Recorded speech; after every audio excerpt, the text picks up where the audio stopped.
네, 김경래 최강시사 3부 시작하겠습니다. 오늘의 창을 통해 열어보는 역사 이야기, 역사 카페 시간입니다.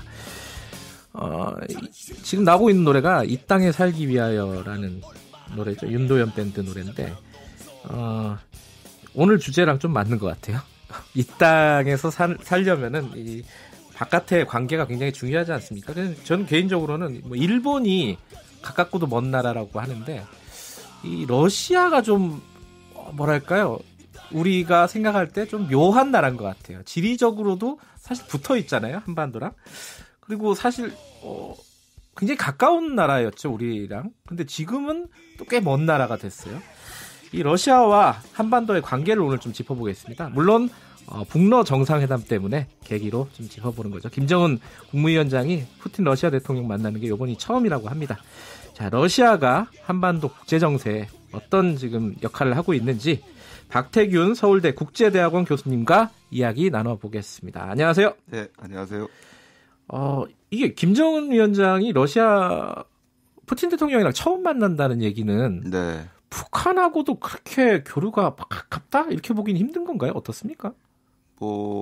그렇죠. 아무래도 그 관계라는 게 중국 북한 관계보다는 좀 떨어져 있죠. 이 러시아란 나라가 유라시아라고 해서 유럽 아시아에 걸쳐 있긴 하지만 네. 무게 중심은 유럽에 두고 있기 때문에 유럽이다. 네, 아무래도 이제 아시아보다는 이제 유럽 쪽을 중심으로 해서 좀 풀어가는 건데 사실 1, 2부에서도 계속 좀 정치 얘기 나오고 했는데 정치 얘기가 어지럽습니다. 네, 근데 이 굉장히 지금 중요한 문제거든요.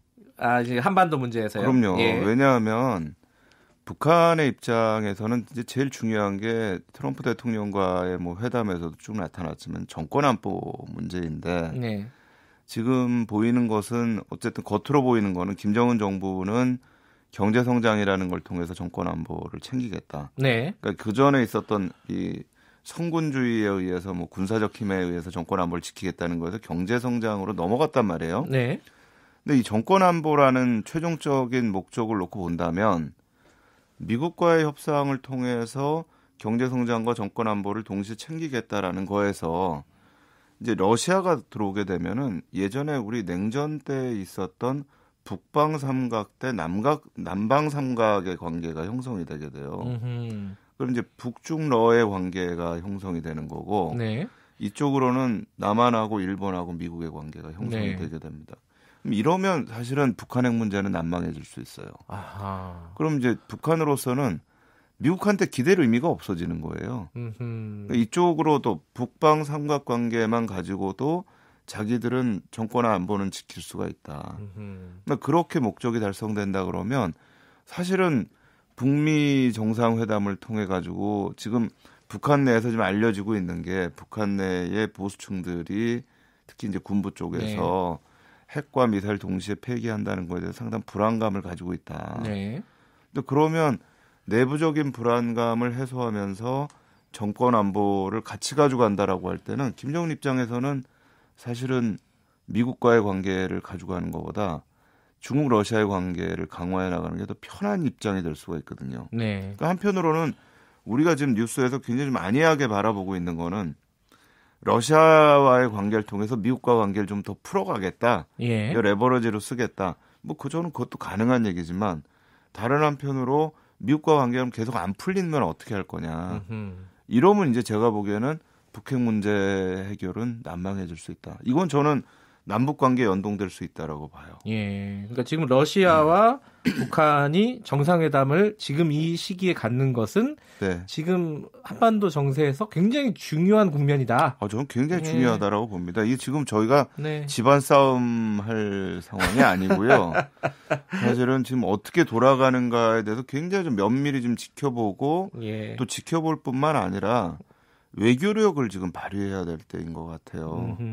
근데 그러면 이제 그동안 우리가 했던 외교력들이 이번에 이제 어떤 방식으로 드러날 건가도 한번 봐야 되고 이게 제대로 안 드러날 경우에는 그럼 지금까지 했던 우리 외교 활동의 문제는 뭐였는지 또 한번 심각하게 고려해봐야 될 때이기도 하다라고 생각합니다. 알겠습니다. 일단은 좀 전사를 좀 챙겨서 봐야 될 것 같아요. 제가 아까 말씀드렸는데 저도 러시아가 이제 한반도하고 관계가 있다는 건 언뜻 뭐 고등학교 때 뭐 국사 시간에 네. 구한말에 네. 러시아가 이게 한반도하고 굉장히 이렇게 교류도 했고 우리 내정 간섭도 많이 했고 그렇죠. 뭐 그런 관계가 언뜻 기억이 나요. 네. 이게 어떤 관계였는지 구한말에는 네. 그거 먼저 좀 간단하게 좀 짚어주시죠. 그러니까 러시아 같은 경우에는 이제 그 19세기 중반이 지나면서 네. 유럽 쪽으로의 진출이 막히니까 음흠. 이제 이쪽으로 동방 쪽으로의 진출로 이제 방향을 틀었던 거죠. 네. 그래서 이제 이쪽으로 진출을 하면서 특히 이제 러시아가 가장 중요하게 저희 교과서에 항상 나오는 게 부동항 얘기가 항상 나오잖아요. 예. 그러니까 얼지 않는 항구. 그렇죠. 예. 그러니까 지금이야 뭐 공군이라는 게 굉장히 중요하지만 예. 그 당시엔 비행기가 없으니까 해군이 너무나 중요하기 때문에 네. 겨울에도 움직일 수 있는 그런 항구가 필요한 게 러시아였고 네. 이제 그걸 찾으려고 했던 게 사실 지금 여순입니다. 리순이라고 저희가 안중근 의사 얘기할 때 이제 네. 많이 나오는 그 리순이고 현재 이제 따렌 지역인데요. 예. 근데 이 지역에 대해서 러시아는 굉장히 중요한 이해관계를 가지고 들어왔고 네. 이게 이제 뭐 중국과는 베이징 조약이 있었고 나중에는 이제 뭐 이 삼국 간섭이라고 해가지고 청일 전쟁 이후에 이 일본 쪽에서 청일 전쟁 승리를 하고 나서 요동반도를 가져가려고 하니까 러시아가 이제 유럽 나라들하고 삼국 간섭을 하고 들어오거든요. 그러니까 이제 일본은 그걸로부터 자기들이 엄청난 치욕을 당했다. 그러니까 예. 10년 동안 일을 가는 거예요. 그래서 이제 10년이 지나서 1904년에 러일 전쟁을 하게 되고 근데 거기에서 이제 러시아가 패하면서 이 리순 이 따렌 지역을 일본한테 넘겨주게 되고 러시아는 또 내부적으로 러일 전쟁에 패배하면서 1차 혁명이 일어나요. 아하, 그때가 1차 혁명 시기였군요. 그렇죠. 그러니까 예. 1905년에 1차 혁명이 일어나는 거고요. 이제 예. 17년에 2차 혁명이 일어나는 건데 그러니까 그러면서 이제 이 동아시아 지역의 여러 가지 이제 이해관계를 1905년 이후엔 포기하게 되는 건데 사실 이때 저는 굉장히 좀 주목하는 게 일본과 러시아가 협약을 하려고 했었어요. 19세기 말에. 네. 그래서 39도선을 중심으로 한반도를 분할을 하자. 그러니까 러시아는 자기들의 관심은 자기들 국경과 맞닿아 있는 만주 지역이기 때문에 네. 한반도 북부에 대한 이해관계는 일본보다 좀 떨어진다라는 거죠. 그러니까 39도선으로 나눠서 그 북쪽은 러시아 쪽이, 그 남쪽은 일본 쪽이 주도권을 갖는 방안까지도 이제 얘기를 하게 됩니다. 근데 이제 네. 이게 이제 제대로 합의가 안 되면서 결국 러일 전쟁까지 이르게 되는 거죠. 러일 전쟁에서 패배하고 혁명이 일어나고 막 이러면서 네. 이제 동아시아에 대한 관심이 러시아 쪽의 입장에서 보면은 많이 줄었다. 그렇죠. 근데 이제 그 이후에 네. 또 본격적으로 러시아가 우리 역사에 등장하게 된 거는 사실 해방 이후 아니겠습니까? 해방 이후죠. 근데 예. 이제 그 전에도 예. 사실 저희 독립운동하는 쪽에다가 네. 자금 지원을 했습니다. 러시아가요? 예. 그러니까 1917년 이제 혁명을 하고 나서 공산주의 정부가 들어섰는데 네. 그때 이제 공산주의 정부 입장에서는 그 당시 이제 세계 혁명이라는 관점에서 봤을 때에 네. 약소국에서의 독립운동 자체가 기본적으로 제국주의에 반대하는 운동이고 네. 이 제국주의는 자본주의에 반대하는 운동이다. 이런 입장에서 이제 독립운동을 도와줬는데 물론 이제 대부분은 네. 공산주의에 대한 그 지원이었지만 네. 근데 그 중에 일부 꼭 공산주의한테만 지원한 게 아니에요. 그러니까 우리 쪽에서도 그 중도 우파의 독립운동 하시던 분들이 러시아를 방문해서 거기서 자금을 얻어오기도 하고 큰 틀에서 보면 반제국주의라고 볼 수 있었으니까요. 그렇죠. 예. 이제 그래서 사실 이 저희가 이제 일제 강점기에 보면 독립운동 하시는 분들의 인식에서는 네. 미국보다는 사실은 소련이 훨씬 더 도움을 주는 국가다라는 아하, 인식들이 있었던 당시에는요. 거죠. 그렇죠. 예. 그때는 이미 이름이 이제 소련이라고 불리는. 그렇죠. 예. 이제 그런 부분에서 이제 미국은 민족 자결주의를 1918년 19년에 외쳐놓고는 네. 그 다음에는 독립운동에 대한 지원을 끊었거든요. 아하. 근데 오히려 러시아는 이제 사회주의 혁명을 하고 이렇게 돌아선 건데 예. 그렇다고 해서 그럼 또 끝까지 도와줬느냐 그것도 아니에요. 아하. 왜냐하면 이제 레닌이 죽고 스탈린이 들어선 다음에는 스탈린은 굉장히 강한 어떤 좀 민족주의적인 그런 성향을 가진 사람이고 사회주의 모국을 지켜야 된다. 그러니까 세계혁명보다는 예. 소련을 먼저 지켜야 된다. 그러니까 이런 관점에서 했던 게 일본과 불가침 조약을 맺고 네. 그러면서 동쪽에 신경을 쓰지 않고 오히려 이제 서쪽에 독일과의 전쟁에 더 신경을 쓰는. 근데 이 과정 때문에 또 한국의 독립운동가들이 소련에 대해서 또 많은 실망을 하게 되는 거죠. 그렇군요. 네. 근데 그런 과정을 겪어서 결국 해방이 되고 나서 네. 사실은 그 미소가 한반도를 분할 통치하게 되지 않습니까? 네, 분할 점령을 하죠. 분할 점령을 하는데 그때는 소련이 왜 한반도에 그렇게 또 갑자기 들어오게 된 거죠? 이게 어떤 배경이 뭐였습니까? 그때는? 일단은 처음에 그 소련에 참전을 요청한 건 미국이었습니다. 아하, 그렇군요. 네, 그러니까 미국 쪽에서 일본과의 전쟁이 너무 힘들었던 거죠. 그러니까 독일과의 전쟁은 독일은 해가지고서는 뭐 저 전쟁해가지고 지면은 그냥 항복을 했는데 네. 일본은 항복을 안 하는 거예요. 결사항전한다. 예. 세상에 제일 무서운 사람들이 이 술에 취한 사람하고 죽기로 나서는 사람 아니에요.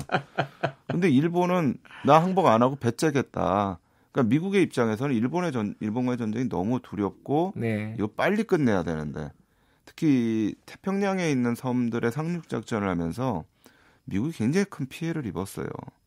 그러니까 이걸 끝내기 위해서 여러 가지 진공 작전을 생각을 합니다. 그래서 예컨대 이제 저희도 아주 중요한 얘기로 남아 있는 게 임시정부에서 미국의 OSS하고 해서 국내 진공 작전 얘기가 있잖아요. 그러니까 그것도 이제 하나의 방안이었고 또 다른 방안은 소련이 위에서 밀고 내려오고 미국이 밑에서 밀고 올라간다. 소련한테 요청을 한 거죠. 근데 소련이 참전 안 하고 지켜보고 있다가 원자탄을 쏘고 나니까 이게 일본이 빨리 항복하게 된 거예요. 그러니까 그때 이제 비로소 이제 들어오기 시작을 한 거죠. 그래요. 네, 그러니까 이제 어떻게 보면 약간 기회주의적인. 굉장히 기회주의적인 거죠. 사실은 그 당시에 소련 군인들이 독일과 서부 전선에서 너무나 힘들었었기 때문에 동부 쪽으로 들어올 수 있는 여력이 있었던 사람들이 아니에요. 그러니까 그랬기 때문에 사실 들어왔을 때도 북쪽 지역에서 약탈이 너무 심했다 그럽니다. 그러니까 스탈린이 이제 처음에 소련군이 한반도에 들어온 다음에 스탈린이 발표한 명령서를 보면 소련군들한테 약탈하지 마라. 그거에 대한 즉각 처벌하겠다.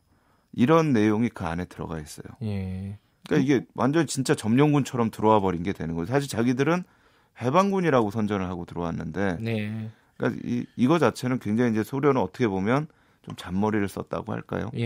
만주와 이 지역에서 이권을 위해서. 어쨌든 그래서 분할 점령을 하고 이제 북한에 이제 정부가 들어서지 않았습니까? 그 이후에도 소련과 북한의 관계는 어떤 식으로 유지가 됐었습니까? 1950년까지, 그러니까 전쟁이 일어나기 전까지는 소련과의 관계가 북한의 대외 관계에서 절대적이었습니다. 그러니까 뭐 지금 알려져 있지만 김일성이 전쟁을 시작하기 전에 스탈린을 만나서 허락을 받고 오죠. 그 대화록 자체가 이제 그 옐친 대통령이 그걸 또 우리나라에 전달했기 때문에 지금 남아 있는데, 근데 막상 이제 전쟁을 시작하고 나니까 소련은 한 발 물러서요. 그러니까 그게 사실은 북한 정부로서는 굉장히 하여튼 좀 사무치는 게 됐었던 것 같아요. 그러니까 오히려 전쟁 끝나고 나서는 소련과의 관계는 멀어지기 시작합니다. 그래요. 그리고 이제 또 소련이 그 당시에 이제 스탈린이 죽고 나서 후르시초프가 들어와서 스탈린 격하 운동을 해요. 그러니까 우상화 안 된다. 근데 이게 중국의 마오쩌둥이나 북한의 김일성 입장에서는 자기들의 정권 강화에 반대되는 일들이거든요. 또 전쟁 때는 하라고 해놓고 도와주지는 않고, 그다음에 또 후르시초프 들어와서는 정책이 바뀌고, 그러니까 오히려 북중 관계는 굉장히 긴밀하게 가는데 러시아의 관계와는 좀 떨어지게 되는 그 기조가 지금도 계속 쭉 유지가 되고 있다 이렇게 보면 되나요? 어떻습니까? 좀 변화는 있었겠죠. 아무래도 이제 그 소련 공산주의 정권이 무너지고 자유 러시아가 들어왔기 때문에 거기에는 또 변화가 있고, 또 90년에 한국과 러시아가 관계 정상화를 했기 때문에 북한의 입장에서 노태우 정부 때였죠. 그렇죠. 그러니까 북한의 입장에서는 사실 러시아의 관계라는 게 동맹 관계까지는 발전할 수 없는, 그럼에도 불구하고 말씀드린 것처럼 전략적으로 어느 정도까지 관계를 회복할 수는 또 있는 이런 어떤 좀 양가적인 부분들이 존재를 하고 있는 거죠.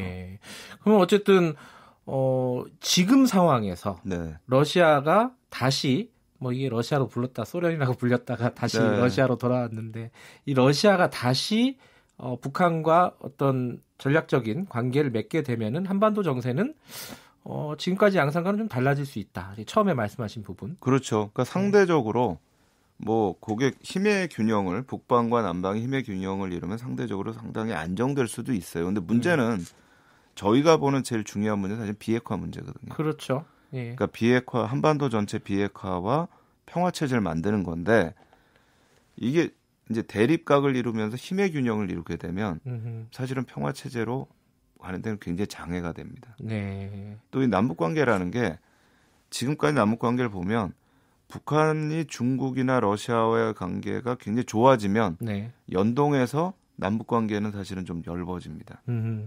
저희가 이제 이걸 하나 느꼈던 게 그때 천안함 사건이 일어났을 때 네. 중국과 러시아가 남한 쪽의 발표에 대해서 손을 들어주질 않았어요. 아하. 오히려 이제 북쪽의 입장에 더 가까운 입장들을 가지고 있었거든요. 네. 근데 그렇게 되면 남북 관계는 상당히 어려워져요. 오히려 이제 북한 쪽에서의 내부 안정 부분들을 남북 관계로 푸는 게 아니고 외부로 풀 수 있는 가능성들이 커진다라는 거죠. 지금 뉴스를 보면은 이제 북한과 러시아 정상이 만나는 부분에 대해서 그렇게 크게 보도를 하지는 않거든요. 네. 아까 말씀하셨듯이 조금 더 면밀하게 네. 들여다봐야 되겠다 이런 생각을 가지게 하네요. 알겠습니다. 오늘 말씀 감사합니다. 네, 감사합니다. 서울대학교 국제대학원 박태균 교수님이었습니다.